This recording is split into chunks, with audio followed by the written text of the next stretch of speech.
আপনার সাথে আপনি একটা জমি একজনের কাছে বিক্রয় করলেন 10 লক্ষ টাকার বিনিময়ে। একটা ল্যান্ড আপনি সেল করলেন 10 লক্ষ টাকার বিনিময়ে। তো কথা হচ্ছে যে 7 লক্ষ টাকা পে করার সাথে সাথে, তো এই জন্য আমরা একটা চুক্তি করলাম। সে চুক্তিতে আমরা লিখলাম যে 7 লক্ষ টাকা পে করার সাথে সাথে আপনি আপনার জমির পজেশনটা তাকে দিয়ে দিবেন। আপনার জমির পজেশনটা তাকে আপনি দিয়ে দিবেন। তার মানে আমার যে কন্ট্রাক্ট ফর সেল আছে, সে কন্ট্রাক্ট ফর সেল, ওকে, আপনি একটা চুক্তি করছেন, সেই চুক্তির নাম আছে কন্ট্রাক্ট ফর সেল, অর্থাৎ বিক্রয় চুক্তি করছেন। সেই বিক্রয় চুক্তি মোতাবেক আপনি 7 লক্ষ টাকা পে করবেন। 7 লক্ষ টাকা পে করার সাথে সাথে যার কাছ থেকে আপনি জমি কিনতেছেন সে আপনাকে জমির পজিশনটা দিয়ে দিবে। আপনি 7 লক্ষ টাকা পে করলেন, আপনি 7 লক্ষ টাকা তাকে প্রদান করলেন, কিন্তু ঘটনা হলো সে আপনাকে জমির পজিশনটা দিল না। তো আপনি দৌড়ে কোথায় গেলেন? আদালতে গেলেন। আদালতে গিয়ে বললেন যে স্যার, আমার কন্ট্রাক্ট ফর সেলে যে যে কথা ছিল আমি সমস্ত কিছু পালন করছি। তখন আদালত জিজ্ঞেস করলো, আচ্ছা ঠিক আছে, তাহলে আমি কিছু কোশ্চেন করি। আদালত বলতেছে, আদালতের প্রথম কোশ্চেন, আপনি যে বিক্রয় চুক্তিটা করছেন, আমরা আছি সুনির্দিষ্ট প্রতিকার আইনে, কোন সেকশন আছে সেটা আমরা যাবো পরে। আদালত জিজ্ঞেস করতেছে, প্ল্যান্টিফকে জিজ্ঞেস করতেছে, আপনারা যে কন্ট্রাক্ট ফর সেল করছেন, আপনারা যে বিক্রয় চুক্তি করছেন, সেটা কি লিখিতভাবে করছেন নাকি মৌখিকভাবে করছেন? তখন প্ল্যান্টিফ উত্তর দিল, আমি মৌখিকভাবে করছি। তার মানে contract for sell has not completed in written, in writing. অর্থাৎ হচ্ছে আমি যে বিক্রয় চুক্তিটা করছি সেটা কি ছিল? অলিখিত, লিখিত ছিল না, নট রিটেন। আদালত 2 নম্বর কোশ্চেন করছে, আপনি যে কন্ট্রাক্ট ফর সেল করছেন, আপনি যে বিক্রয় চুক্তি করছেন, যে বিক্রয় চুক্তির আদলে এই ট্রানজাকশন হয়েছে, আপনি লেনদেন করছেন, সে আপনাকে ল্যান্ডের পজিশন দিবে আফটার পেইং 7 লাখ টাকা। তো এই যে না যে আপনি বিক্রয় চুক্তিটা করছেন, এটা কি আপনি দ্য রেজিস্ট্রেশন অ্যাক্টের 17A,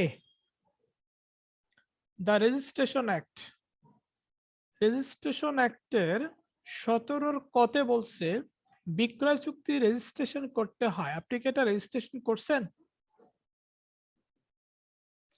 তখন বাদী উত্তর দিছে, না, আমি রেজিস্ট্রেশন করি নাই। তার মানে বাদী কি বলল? বাদী বলল চুক্তিটা লিখিত ছিল না, এক। 2 নম্বর পয়েন্ট হচ্ছে চুক্তিটা, বিক্রয় চুক্তিটা নিবন্ধিত ছিল না। বিক্রয় চুক্তিটা, দ্য কন্ট্রাক্ট ফর সেল মানে হচ্ছে ওয়াজ নট ইন রেজিস্টার্ড, মানে রেজিস্ট্রেশন করা ছিল না। নেক্সট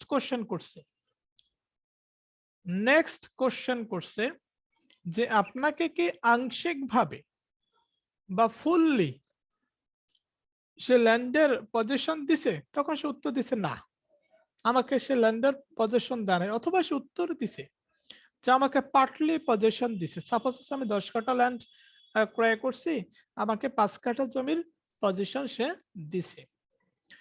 4 নম্বর কোশ্চেন ছিল, আদালত প্লেন্টিফকে কোশ্চেন করতেছে, যেহেতু প্লেন্টিফ আদালতের মাধ্যমে রেমিডি চাইছে, প্লেন্টিফ কোশ্চেন করতেছে যে আপনার যে 3 লক্ষ টাকা বাকি আছে,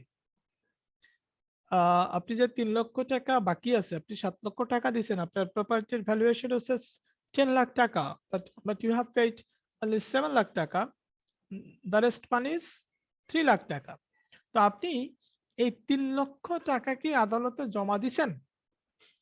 জমা দিয়ে কি মামলাটা দায়ের করছেন, তখন প্লেনটিফ উত্তর দিচ্ছে, না স্যার, আমি আদালতে কোনো টাকা পয়সা জমা দিইনি, আমি আদালতে কোনো টাকা পয়সা জমা দেই নাই। অর্থাৎ আমার কন্ট্রাক্ট ফর সেল, আমার বিক্রয় চুক্তিতে আমার টাকা ছিল হচ্ছে 10 লক্ষ টাকা, অর্থাৎ 10 লক্ষ টাকার বিনিময়ে আমি ল্যান্ডটা কিনতেছি।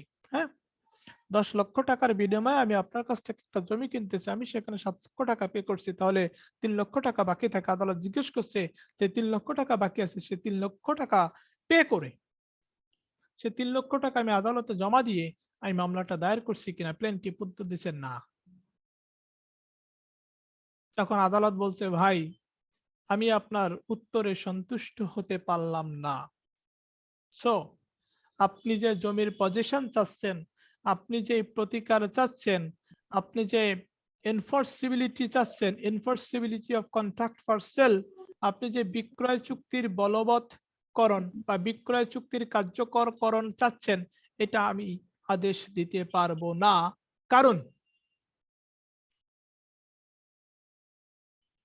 2005 সালের 1 জুলাই থেকে এটা ম্যান্ডেটরি হয়ে গেছে যে contract for sale shall be registered under section 17A of the Registration Act 1908,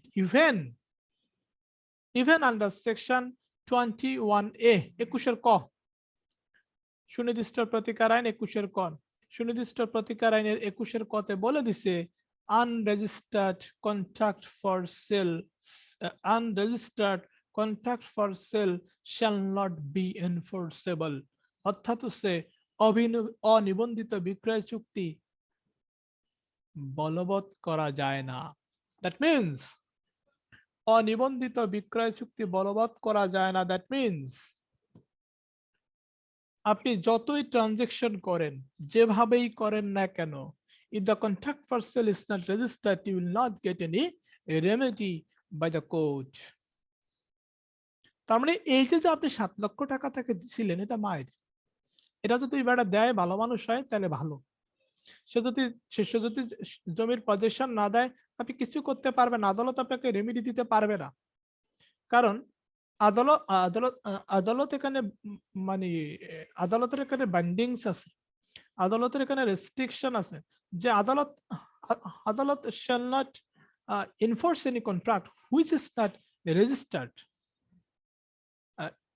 আদালত, the court shall not enforce any contract for sale which is not registered under the Registration Act from if it is occurred after 2005 1st July, after 1st July 2005। অর্থাৎ হচ্ছে 2005 সালের 1 জুলাই থেকে যদি কোনো বিক্রয় চুক্তি হয়, এটা যদি আপনি নিবন্ধন না করেন, তাহলে you will not get any remedy from the court. আপনি অভিযোগ দায়ের করতে পারবেন, আপনি মামলা দায়ের করতে পারবেন, বাট আপনি কোনো প্রতিকার পাবেন না। এখন আমার প্রশ্ন হচ্ছে সেকশন 21 এ তাহলে আমাদের মূল কথাটা কি? মূল কথাটা হচ্ছে আমরা তো we all know enforceability of contract. আমরা কিন্তু এনফোর্সিবিলিটি অফ কন্ট্রাক্ট জানি। Enforceability of contract that means it's implementation, that means মানে টু বি প্র্যাকটিক্যাল, বাস্তবে নিয়ে আসা। একটা কন্ট্রাক্টে বাস্তবে কাজ করানো হচ্ছে এনফোর্সিবিলিটি অফ কন্ট্রাক্ট। এটা ডিক্লেয়ার করে কারা? এটা ডিক্লেয়ার করেছে কোর্ট। ঠিক আছে, যখন হচ্ছে আমি যখন রিফিউজ করতেছি, যখন হচ্ছে ল্যান্ড ওনার যখন রিফিউজ করতেছে to deliver you the possession, আপনাকে পজেশন দিতে যখন ল্যান্ড ওনার রিফিউজ করতেছে, ল্যান্ড ওনার যখন আপনাকে কোনো পজেশন দিচ্ছে না, মানে জমির মালিক যখন আপনাকে দখল হস্তান্তর করতেছে না, তখন কি হচ্ছে? তখনই তো প্রবলেমটা অ্যারাইজ করতেছে, ঠিক না?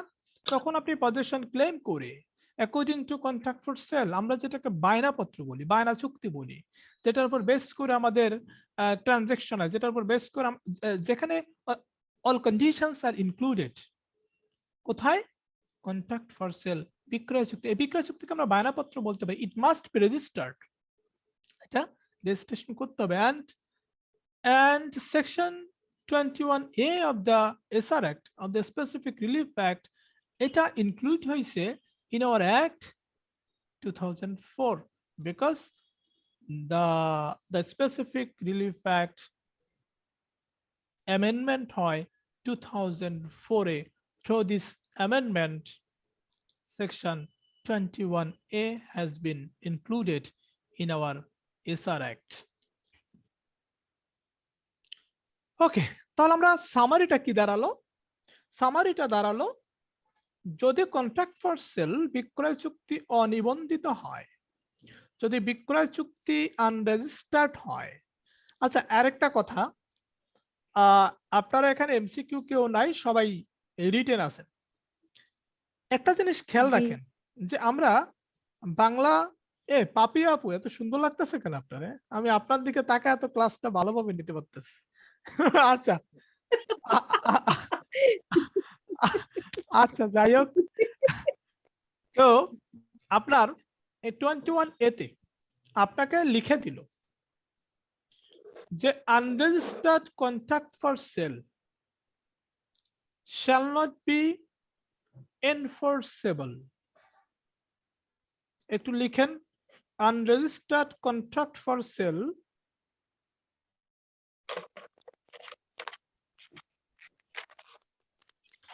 unregistered contract for sale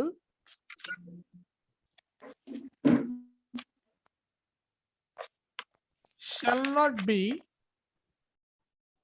enforceable. Unregistered contract for sale shall not be enforceable. মায়া মানুষ নিয়ে অনেক কিছু বলতে মন চাইতেছে, কিন্তু সময়ের খুব অভাব, 9:20 আবার ক্লাস আছে, তো এই কারণে। তো আচ্ছা, unregistered contract for sale shall not be enforceable. আমরা যারা বাংলায় আনসার করব দেখেন, এবং যারা ইংলিশে আনসার করব, বাংলা প্রশ্ন এসে এরকম, বাংলা প্রশ্নটা বলি, বাংলা প্রশ্ন এসে এরকম, unregistered contract for sale shall not be enforceable. ব্যাখ্যা করুন। যারা ইংলিশ আনসার দিবেন, ইংলিশ প্রশ্ন দাদা বুঝি নাই দাদা, আরেকবার unregistered contract for sale shall not be enforceable, section 21A। Enforceable, enforceable, হ্যাঁ এনফোর্সেবল। বাংলাটা বললেন দাদা? না, বাংলা বলতেছি না তো, আমি জাস্ট কোশ্চেন প্যাটার্নটা দেখাচ্ছি। বাংলা তো বলবোই, ঠিক না? এনফোর্সেবল বাংলা বললো তো কাম হইতো না ভাই, বাংলা যদি না দেয়। এনফোর্সেবল,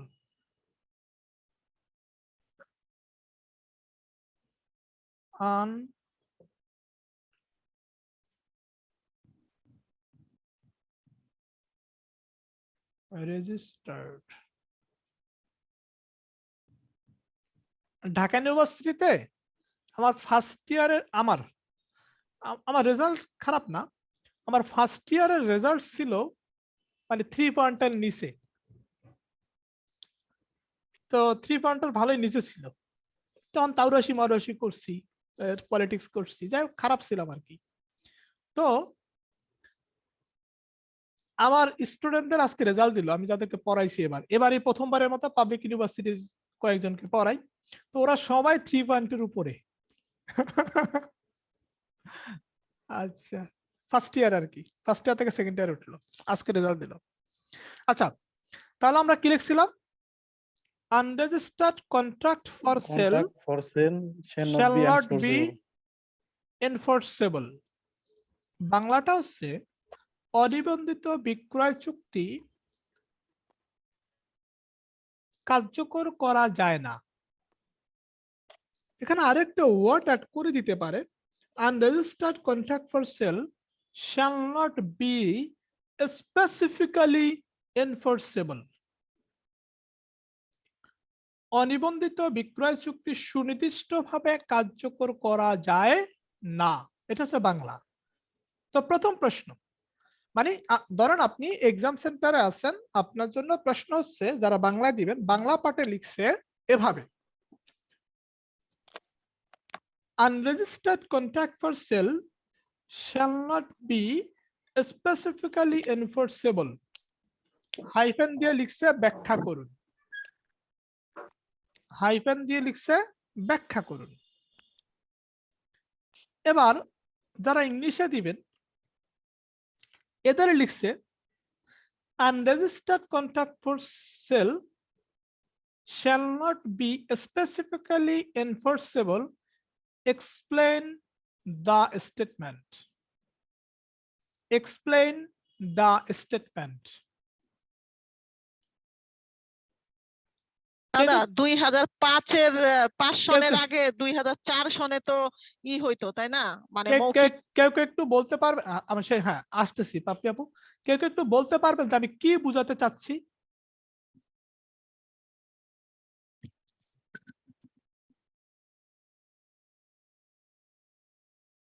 বাংলা ইংলিশে দুই টাইপের প্রশ্ন দিয়ে আমি কি বুঝাতে চাইছি?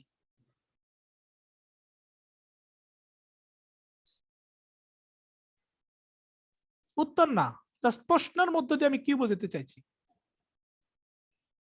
দাদা প্রশ্নের মধ্যে হচ্ছে এরকম বোঝাতে চাইতেছেন যে প্রশ্নটা ইংলিশে হইলেও অ্যান্সারটা আপনাকে বাংলায় দিতে হবে, এরকম ভাবে এরকম প্রশ্ন আমাদের যে গত পরীক্ষায় আসছে এরকম আর কি, যে প্রশ্নটা ইংলিশে কিছু লিখে তারপর বলতে যে এটা ব্যাখ্যা করেন বা এটা কি বুঝেছে, অনেকে আমরা ইংলিশ বুঝি নাই, ইংলিশটা কি বলছে, ঠিক ঠিক ঠিক ঠিক ঠিক ঠিক ঠিক। সঠিক সঠিক উত্তরটা দিতে পারেন। আসলে কিন্তু আমরা জানি যে এটা উত্তরটা কি হবে, কিন্তু ইংলিশটা না বুঝা।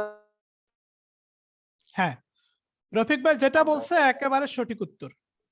আমি বুঝাইতে চাইছি যে বাংলা প্রশ্নের মধ্যে, হ্যাঁ বাংলা প্রশ্নের মধ্যে একটা ইংলিশ সেন্টেন্স দিয়ে দিবে, যারা প্রশ্ন করবে প্রশ্নকর্তারা ধরে নিবে আমরা যেহেতু অনার্স মাস্টার্স ব্যারিস্টারি ডিগ্রি মানে বিভিন্ন কিছু অর্জন করছি, সো আমরা সিম্পল ইংলিশটা বুঝবো। এই কারণে এরা বাংলা প্রশ্নতে লিখে নাই অনিবন্ধিত বিক্রয় চুক্তি সুনির্দিষ্টভাবে কার্যকর করা যায় না, ব্যাখ্যা করুন। ব্যাখ্যা করুন কিন্তু বাংলায় লিখছে, but unregistered contract for sale shall not be specifically enforceable এই লাইনটা ইংলিশে দিয়ে দিছে, এটা বাংলায় সেট করে দিছে। তখন তো ভাই আপনার তো মাথা গরম, যেমন এবার তো মাথা গরম হয়ে গেছে ম্যাক্সিমামের এই কারণেই। কি ব্যাপার বাংলার মধ্যে আবার ইংলিশ আসছে কোথা থেকে? সো কিছু কিছু জায়গা, কিছু কিছু জায়গা যেমন হচ্ছে আপনার হচ্ছে যে বললো যে কোন কোন চুক্তি, কোন কোন চুক্তি এনফোর্সেবল, কোন কোন চুক্তি এনফোর্সেবল আপনি বাসা পড়ে গেছেন বলবৎযোগ্য, কিন্তু পরীক্ষক এটা জানে যে এনফোর্সেবল শব্দটা তারা কি বুঝাইছে এটা প্রত্যেক ক্যান্ডিডেট জানে, বাট আমি তো জানি না। তাহলে কোন কোন চুক্তি এনফোর্সেবল, কিন্তু আপনি আশা করছেন পরীক্ষার হলে কোন কোন চুক্তি বলবৎযোগ্য। আবার প্রশ্ন হয়েছে যে স্পেসিফিক রিলিফ কোন কোন উপায়ে দেওয়া যায়, স্পেসিফিক রিলিফ কোন কোন উপায়ে দেওয়া যায়। স্পেসিফিক রিলিফ দেখে তো আপনার মাথা গরম, কারণ আপনি বাসায় পড়ে গেছেন সুনির্দিষ্ট প্রতিকার কিভাবে দেওয়া যায়। আমার কথা কি ক্লিয়ার আমি কি বোঝাতে চাচ্ছি? এবং এমনটাই হবে, প্রতি বছর ১,৫০০ অ্যাডভোকেট নিবে এরকমটাই হবে। ওকে তাহলে হচ্ছে যে আমাদের সেকশন 21A, এখন সেকশন 21A তে এ থেকে কিভাবে সেকশন 21A কিন্তু খুব ইম্পর্টেন্ট, একবারে 100% ইম্পর্টেন্ট। ওকে এখান থেকে প্রশ্ন কিভাবে আসতে পারে? ডিরেক্ট প্রশ্ন, বিক্রয় চুক্তিতে, বিক্রয় চুক্তিতে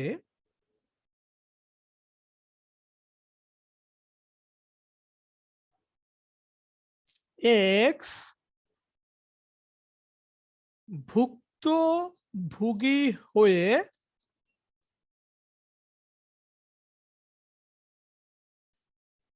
আদালতের নিকট, আদালতের নিকট, আদালতের নিকট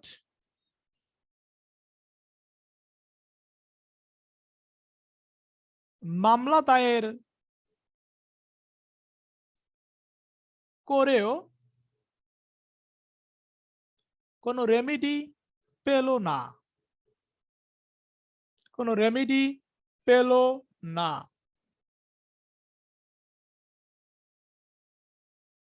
আপনার মতে কারণ কি? রেমেডি না পাওয়ার কারণ কি? এই যে আমরা রেমেডি শব্দটা উল্লেখ করলাম, এটা বাংলা প্রতিকার, সেখানে প্রতিকার শব্দটা উল্লেখ করলো না। সো এই টুকিটাকি ইংলিশ আপনাকে মাথায় রাখতে হবে। তো রেমেডি না পাওয়ার কারণ কি? সত্যজিৎ দা, কোন তো কারণ কি?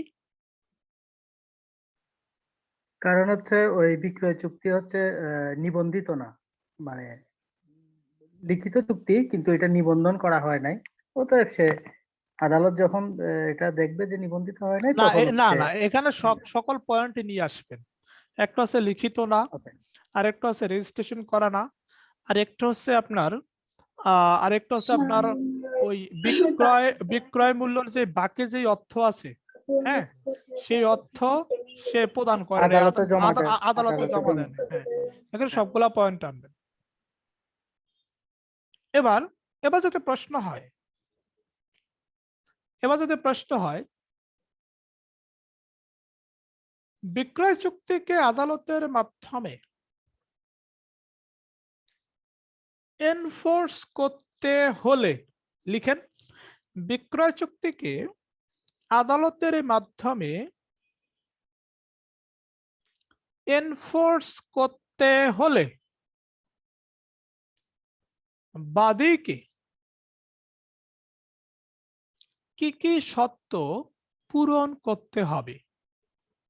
বিক্রয় চুক্তিকে আদালতের মাধ্যমে এনফোর্স করতে হলে বাদীকে কি কি শর্ত পূরণ করতে হবে?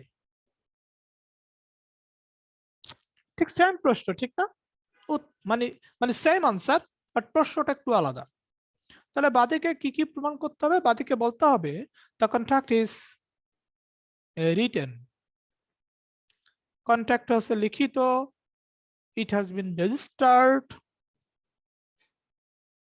এটা আছে রেজিস্টার্ড মানে এটা হচ্ছে নিবন্ধিত, and the rest of money is paid to the court, has been paid to the court, অর্থাৎ হচ্ছে যে বাকি যে অর্থ আছে, the rest money of contract for sale, সেই অর্থটা অবশিষ্ট মানি আর কি, অবশিষ্ট টাকা, বিক্রয় চুক্তির অবশিষ্ট টাকা আদালতে জমা দেওয়া হয়েছে। তারপরে এই ক্রাইটেরিয়া গুলো ফুলফিল করার মধ্য দিয়েই কিন্তু আমি রেমেডিটা পাবো, and it will be enforceable by the court, আদালত এটাকে বলবৎ করবে, আদালত এটাকে কার্যকর করবে। ওকে, 21A থেকে কারো কোনো প্রশ্ন? আচ্ছা, বলছি যে ওই অবশিষ্ট যে টাকা, ওই টাকাটা যদি মানে মামলা দায়ের করার কয়েকদিনের মধ্যে আমি পরিশোধ করার জন্য আদালতের কাছে সময় চাই। হ্যালো, আদালতের কাছে সময় চান? হ্যাঁ, যে আমি 1 সপ্তাহের মধ্যে বা 15 দিনের মধ্যে এই টাকাটা জমা দিয়ে দিব, তখন?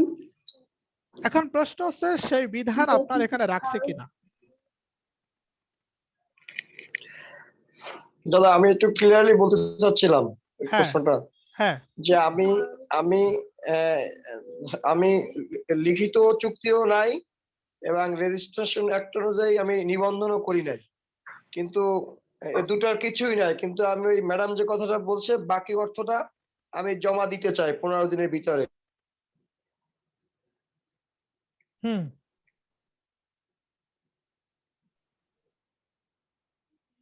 মানে আপনি শুধু বাকি অর্থটা জমা দিয়ে আপনি আদালতের মাধ্যমে প্রতিকার চাচ্ছেন, ঠিক? জি জি জি জি, হবে না, দুটো নাই আমার, হবে না, এই 3টা ক্রাইটেরিয়াই ফুলফিল করতে হবে। ওটা ফুলফিল। এবং হচ্ছে যে অবশিষ্ট মূল্যটা আছে, এটা you have to submit it with the plaint, আরজির সাথে এটা জমা দিতে হবে। জি, থ্যাংক ইউ দাদা, জি ধন্যবাদ। এটা আরজির সাথে জমা দিতে হবে, সাথে সাথে জমা দিতে হবে, মানে যখনই আপনি মামলাটা, হ্যাঁ এটা তো 21 ক দ্বারা তো দাদা স্পষ্ট লেখা আছে যে নিবন্ধিত হইতে হবে, লিখিত হইতে হবে, তারপরে না যে অবশিষ্ট টাকা ব্যাংকে দেওয়ার পরে মামলা রুজু হবে। সেটাই তো। আচ্ছা, এটা তো 1 বছরের মধ্যে, মানে কন্ট্রাক্ট ভঙ্গ করার 1 বছরের মধ্যে। জি দাদা তাহলে আরেকটা প্রশ্ন, এটা 6 মাস না 1 বছর দাদা, এটা নিয়ে একটু কন্ট্রাডিকশন দাদা, এটা কি আপনি ক্লিয়ার করবেন দাদা? কিসের 6 মাস 1 বছর?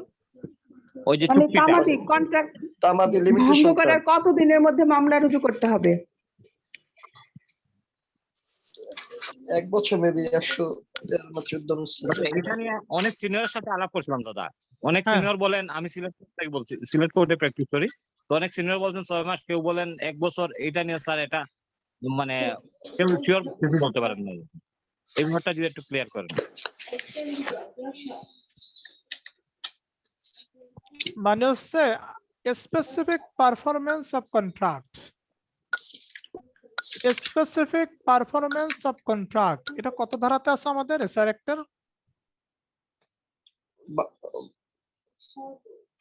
12 ধারা। 12 ধারায়।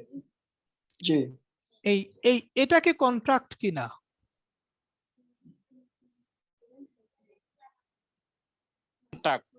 মানে 21 এর এতে কন্ট্রাক্ট কিনা? এটা একটা কন্ট্রাক্ট, মানে এটা কন্ট্রাক্ট। চুক্তি। যদি যদি লিখিত contract, হয়, জি। দাঁড়ান নিবন্ধিত দাঁড়ান হয়, দাঁড়ান দাঁড়ান তাহলে দাঁড়ান, contract। এটা কন্ট্রাক্ট কিনা? আচ্ছা, না, কন্ট্রাক্ট হওয়ার জন্য যে লিখিত ভাবে হইতে হবে এমন কোনো কথা নাই। কন্ট্রাক্ট মেবি 2 টাইপস, একটা হচ্ছে ওরাল কন্ট্রাক্ট, একটা হচ্ছে রিটেন কন্ট্রাক্ট। আচ্ছা, জি তো এটা একটা কন্ট্রাক্ট, খেয়াল করেন। কিন্তু দাদা এটা তো আপনার মানে স্থাবর সম্পত্তির ক্ষেত্রে তো এটা একদম মানে কন্ডিশন দিয়ে দিচ্ছে যে এই তিনটা পরিচিত হতে হবে। না, স্থাবর সম্পত্তি, হ্যাঁ, না না সেটা ঠিক আছে, হ্যাঁ, স্থাবর সম্পত্তির ক্ষেত্রে লিখিত হতে হবে, এটা ঠিক আছে, হ্যাঁ। আচ্ছা, তাহলে এটা একটা কন্ট্রাক্ট, 1। 2 নম্বর পয়েন্ট হচ্ছে আমরা 21 কতে কি চাচ্ছি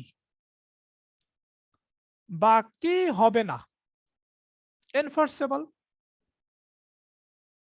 আমরা কি চাচ্ছি? এনফোর্সেবল নয়। দাঁড়ান, আমরা কি চাচ্ছি? Enforceability of contract. আমাদের কি হচ্ছে না? এনফোর্সিবিলিটি অফ কন্ট্রাক্ট। আচ্ছা, আমরা কথা না বলি, আমি একটু শেষ করি। আমরা কি চাচ্ছি? Enforceability of contract. Enforceability of contract, which contract? Contract for sale, contract for sale. আবার 21 এর এতে আমরা কি পাচ্ছি না? এনফোর্সিবিলিটি অফ কন্ট্রাক্ট পাচ্ছি না, চুক্তির বলবৎকরণ পাচ্ছি না, চুক্তির কার্যকরকরণ পাচ্ছি না, চুক্তিকে বাস্তবে রূপ দিতে পাচ্ছি না। তার মানে দেখেন, টোটাল বিষয়টা কিসের সাথে জড়িত? Enforceability of the contract for specific performance. That means a specific performance of the contract, which means enforceability of contract আমরা চাচ্ছি, রাইট? enforceability of contract এই শর্ত পূরণ করলে থাকবে, এই শর্ত পূরণ না করলে থাকবে না, রাইট? ওকে, তার মানে ওভারঅল আন্ডার সেকশন 21 এতে আমরা প্রুফ করতে চাই, যে বাদী প্রুফ করতে চায় যে আমি এনফোর্সিবিলিটি অফ কন্ট্রাক্ট চাই, এই ক্রাইটেরিয়া পূরণ করছি, বা সে যদি দেখাতে ব্যর্থ হয় যে এই ক্রাইটেরিয়া পূরণ করে না, তখন এনফোর্সিবিলিটি অফ কন্ট্রাক্ট পাবে না। এবার আমরা চলে যাই, আমরা 12 ধারাতে কি চাই? স্পেসিফিক পারফরম্যান্স অফ কন্ট্রাক্ট, সেখানেও আমরা এনফোর্সিবিলিটি অফ কন্ট্রাক্ট চাই, রাইট? এবার আসেন এই 12 ধারাতে, এবং মজার বিষয় হচ্ছে এই বিক্রয় চুক্তি বলবৎকরণের জন্য কতদিনের মধ্যে মামলা দায়ের করতে হবে? এই বিক্রয় চুক্তিকে আলাদাভাবে আমাদের লিমিটেশন অ্যাক্টের কোথাও বলে দেওয়া নাই। যেহেতু এখানে এনফোর্সিবিলিটি অফ কন্ট্রাক্টের প্রসঙ্গ চলে আসছে, এটা চলে যাওয়া হচ্ছে লিমিটেশন অ্যাক্টের 113 ধারাতে। লিমিটেশন অ্যাক্টের 113 ধারা 1 বছর। লিমিটেশন অ্যাক্টের 113 ধারা, আপনি যে 6 মাস 1 বছর গোলাচ্ছেন, ওইটা আছে রেজিস্ট্রেশন 113 অনুচ্ছেদ। ধারা না, অনুচ্ছেদ। 113 অনুচ্ছেদ, হ্যাঁ, অনুচ্ছেদ, জি। আর্টিকেল 113। 113 যেহেতু বলতে পারছি, মনে করবেন যে ওটা অনুচ্ছেদ আমি বলতেছি মনে মনে। জি জি জি জি আচ্ছা, তাহলে হচ্ছে জি ভাই এটাই, কারণ ওটা তো ধারা হয় না। আচ্ছা 113 অনুচ্ছেদ আর্টিকেল 130। অনুচ্ছেদ